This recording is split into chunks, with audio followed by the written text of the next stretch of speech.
అన్నా ఇల్లు పని అయితే అయిపోయింది. ఇప్పుడు ఫైనల్గా ఇంటీరియర్ కబోర్డ్ దగ్గరకు వచ్చి ఆగింది. నా డౌట్ ఏంటంటే చెదలు పట్టకూడదన్నా, తడవకూడదు, పాడవకూడదు. ఇంటీరియర్ అయితే ఒక్కసారే పెడతాను. అయితే మీ వీడియోలు కూడా చూసే నేను చాలా మటుకు. కానీ మీరు అన్ని స్పేస్ డిజైన్స్ తరపు నుంచి అన్నీ చేస్తారు. కానీ నాకు ఈ చెదలు పట్టకుండా కానీ ఏదన్నా అవ్వకుండా కానీ అల్యూమినియమా డబ్ల్యూపీసీయా, ఏ ఇంటీరియర్ వర్క్ కబోర్డ్ వర్క్ నేను చేయించుకోవాలి, ఏది బెస్ట్ నువ్వే చెప్పాలి. నువ్వు అడిగింది బాగానే ఉంది, చెదలు పట్టకుండా అల్యూమినియం గురించి కానీ డబ్ల్యూపీసీ గురించి ఈ రెండింటి మధ్యలో తేడా అడుగుతున్నావు కదా. అయితే స్పేస్ డిజైన్స్లో అన్ని రకాల మెటీరియల్స్తో చేస్తాం. ఆంధ్ర తెలంగాణ ఎక్కడైనా ఎంఆర్ఎల్ అని చేస్తాం. సో నువ్వు అడిగిన దాన్ని బట్టి నేను ముఖ్యంగా అల్యూమినియంకి డబ్ల్యూపీసీకి మధ్యలో ఒక 4 పాయింట్లు చెప్తాను. దాన్ని బట్టి నువ్వు డెసిషన్ తీసుకో.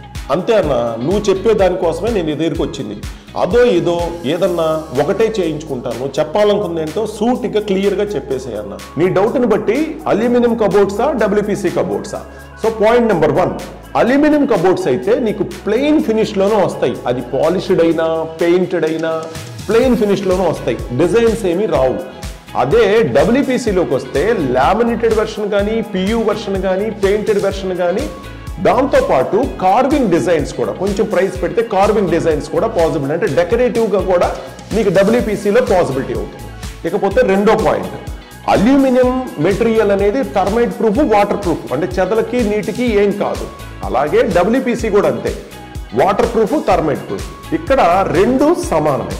ఇకపోతే మూడో పాయింట్, అల్యూమినియం బయటికి చూడటానికి షటర్ ఏముంటుంది, సాలిడ్గా ఉంటుంది, థిక్నెస్ ఎక్కువగా ఉంటుంది. కానీ దాన్ని కట్ చేసి చూసినప్పుడు మీకు మధ్యలో అంతా హాలోగా ఉంటుంది. దీనివల్ల ఏంటంటే లోపలంతా డొల్ ఉండి ఈ షీట్ అల్యూమినియం షీట్ థిన్గా ఉంటుంది, బాగా థిన్గా ఉంటుంది. దానివల్ల ఏంటంటే స్క్రూ కెపాసిటీ ప్రాబ్లం ఎక్కువగా ఉంటుంది, అది గమనించుకోండి. అండ్ అదే డబ్ల్యూపీసీకి వచ్చేస్తే డబ్ల్యూపీసీ అంతా సాలిడ్గా ఉంటుంది, లోపలంతా హాలో ఎక్కడ ఉండదు.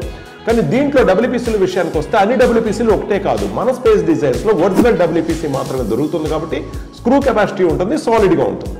ఇకపోతే 4వ పాయింట్కి వస్తే అల్యూమినియం అనేది ఏంటంటే షాక్ ప్రూఫ్ మెటీరియల్ కాదు, అంటే ఎలక్ట్రికల్ కండక్టర్. అంటే ఎక్కడన్నా కిచెన్స్లో కానీ కబోర్డ్స్లో కానీ లూజ్ కాంటాక్ట్ ఉన్నప్పుడు వైరింగ్ ఏం తగిలినప్పుడు షాక్ కొట్టే అవకాశం ఉంది. ఎందుకంటే ఇది నిజంగా జరిగిన 1-2 సందర్భాల్లో సైట్స్లో, అందుకని కాబట్టి షాక్ కొట్టే అవకాశం ఉంది. అదే డబ్ల్యూపీసీ విషయానికి వస్తే చెక్కలానే ఇది ఎలక్ట్రికల్ కండక్టర్ కాదు, ఖచ్చితంగా షాక్ కొట్టదు.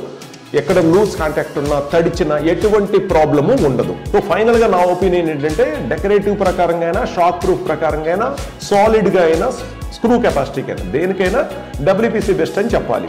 సో ప్రైస్ విషయానికి వస్తే ప్లెయిన్ ఫినిషింగ్లో అల్యూమినియం అయినా డబ్ల్యూపీసీ అయినా సేమ్ కాస్టే ఇంచుమించుగా అవుతుంది నీకు ప్రైసు ఇల్లు మొత్తం. కానీ డెకరేటివ్గా కావాలి, కొంచెం కార్వింగ్లో కావాలంటే డబ్ల్యూపీసీ కాస్ట్ కొద్దిగా పెరుగుతుంది.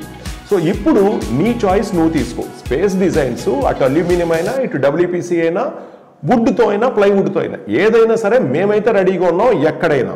సో ఇప్పుడు నువ్వు ఆలోచించుకో, నీ డెసిషన్ నువ్వు తీసుకో. హాయ్ ఫ్రెండ్స్, మా వీడియోస్ మీకు నచ్చినట్లయితే లైక్ చేసి మీ ఫ్రెండ్స్కి షేర్ చేయండి. అలాగే సబ్స్క్రైబ్ చేయడం మర్చిపోకండి.